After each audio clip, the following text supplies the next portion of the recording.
Espero que todos tenham aproveitado e gostado da última aula de física. Para quem não me conhece, eu sou o professor Marco. E o Rafael está hoje no chat. Qualquer dúvida que vocês tenham, vocês podem ir falando. Para quem nunca assistiu uma aula ao vivo aqui, a ideia é que a aula sempre vai ter algum tema. Pode ser um tema teórico, pode ser um tema mais prático. Hoje, por exemplo, eu vou resolver questões do Enem e vou ficar fazendo comentários do que você tem que dar uma estudada nas férias. Acho que vestibulando não tem muitas férias, não, né? Mas acho que todo mundo tem 2, 3 semanas, às vezes, aí no meio do ano que dá uma paradinha. E é importante que você tenha na cabeça o que é legal você fazer, o que não vale a pena você fazer. Para quem nunca viu a aula, então, você tem o chat aí o tempo todo ativo, você pode fazer a pergunta que você quiser. É claro que não dá tempo de responder para todo mundo, porque na prática acaba que muita gente faz perguntas, e aí hoje o Rafael, ele vai dando uma filtrada nas perguntas que são mais interessantes, mais pertinentes, ele vai passando para mim, e conforme eu for sentindo que realmente vale a pena parar para tirar uma dúvida, algum questionamento, alguma coisa, eu paro e faço isso. Então assim, você pode ir perguntando a hora que você quiser, você não precisa ficar parado não, e o Rafael vai filtrando para mim, ok? Primeiro ponto. Segundo ponto, eu vou hoje resolver provas de 2011 do Enem. O Rafael colocou um link para você ter essa prova. É fácil, eu quero que você tenha essa prova, ou você imprime, ou então você fica aí do lado do computador e fica trocando de uma aba para outra. Mas é importante que você leia o enunciado junto comigo. Então, para quem não tem a prova, vou repetir, a prova de 2011 é a prova amarela do Enem. As provas são todas iguais, né? As cores, mas muda a sequência. Então, eu vou usar como base a numeração das questões da prova amarela. Vou pedir para o Rafael, coloca aí no chat o link. A gente colocou um link no Desconversa.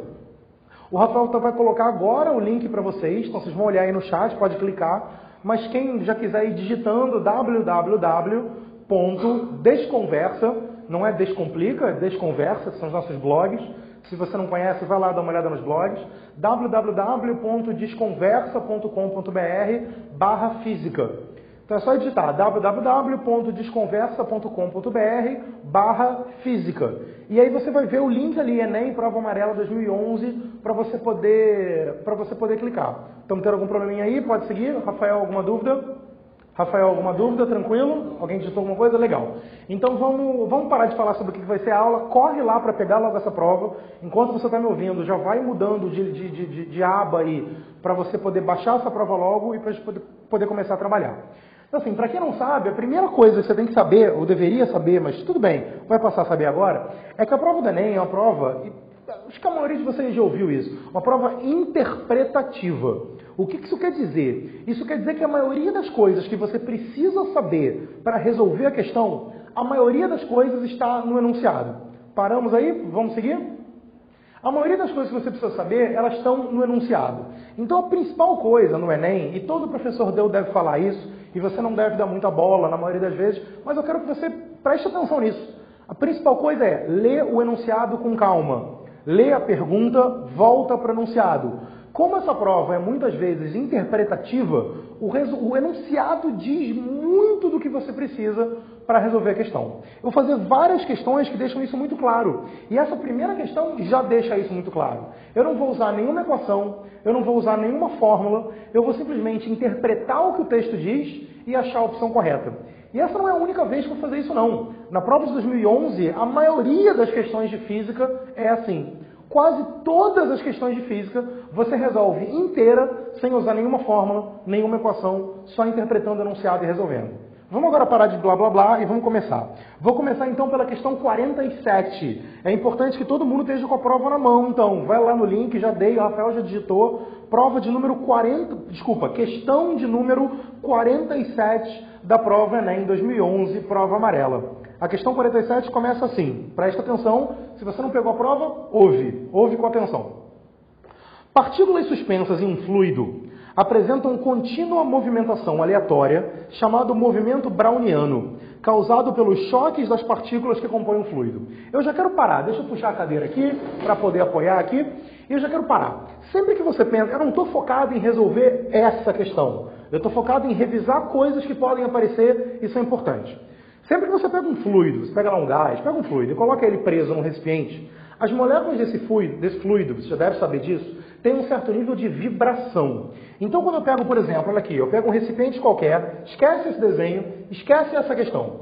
Peguei um recipiente qualquer, dentro desse recipiente, eu vou colocar um fluido qualquer, aqui um fluido amarelo, ok? Um gás amarelo. E aí esse gás, para ele não escapar, eu vou colocar uma tampa aqui em cima. Essa tampa sempre tem uma certa massa, né? Por mais leve que seja a tampa, alguma massa M essa tampa tem. Essas moléculas aqui estão sempre em constante vibração. No nível microscópico, todas as moléculas sempre têm um certo nível de vibração. Qual é o principal fator que determina se a molécula vibra mais ou vibra menos? Você consegue me dizer qual é o fator, qual é a grandeza que determina se as moléculas estão vibrando muito ou pouco? Se você já pensou aí, beleza. Se você não pensou, a resposta é temperatura. Conforme eu vou aumentando a temperatura, as moléculas vão vibrando cada vez mais. Conforme eu vou diminuindo a temperatura, as moléculas vão vibrando cada vez menos. Isso é muito importante, pode aparecer dentro de vários tipos de questões. Lembra disso, é super simples. Aumenta a temperatura, as moléculas começam a vibrar mais e aquele corpo tende a dilatar. Isso aparece muito.